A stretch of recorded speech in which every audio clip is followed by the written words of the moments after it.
Thank you, Mr. Chairman. I rise to offer an amendment that would prevent the federal government from bailing out public pensioners in cities such as Detroit and Chicago. We've been reading for the past several months that the Obama administration has been in talks with the city of Detroit to transfer $100 million to the city. According to an April 16, 2014 article from the Detroit Free Press, the administration has looked to transfer $100 million from the hardest hit fund to shore up Detroit's unfunded pension liability. The hardest hit fund was created by the Obama administration in 2010 with money from the 2008 stimulus package. The money is meant to help states that have been adversely affected by the housing downturn. And that's according, again, to the Detroit Free Press. The article adds that and I'm quoting, $100 million in federal money was discussed Tuesday night in breakneck negotiations that resulted in a tentative deal to reduce pension cuts for the city's retired general workforce, end quote. Mr. Chairman, I refuse to let federal taxpayers be on the hook for unfunded pension liabilities made by big labor organizations. Cities such as Detroit, Chicago, and others where big labor has created extremely generous retirement benefits for public service workers are going to have to find their way out of the mess that they have created.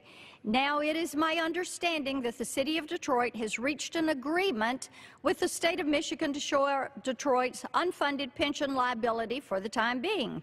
However, it does not foreclose this as a possibility to occur in the future for Detroit or any other city where big labor agreements have caused financial destruction.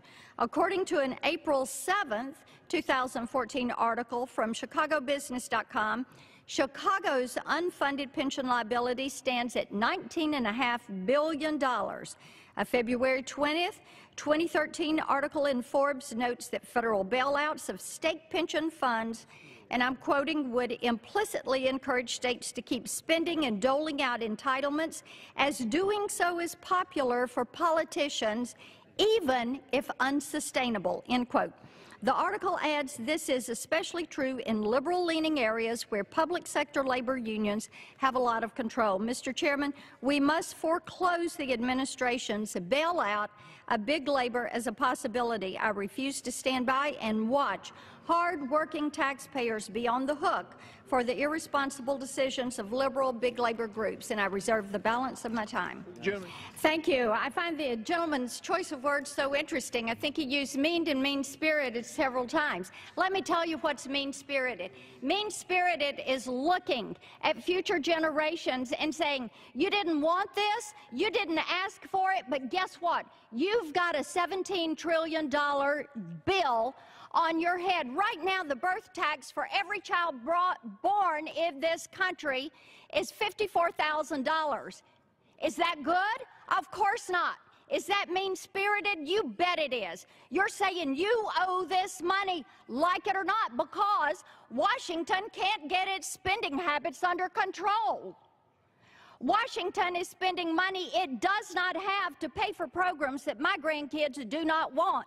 You're saying it's not the American way.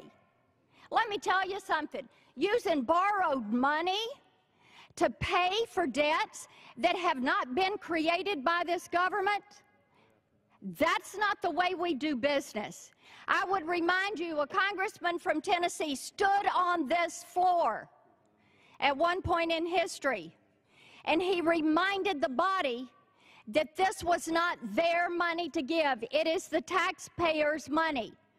That member of Congress was Davy Crockett. This is the taxpayers' money. They expect us to be good stewards. Bailing out cities that have not been good stewards of their money is not what this body should be doing with federal tax dollars that come into our coffers. With that, I yield back the balance of my time.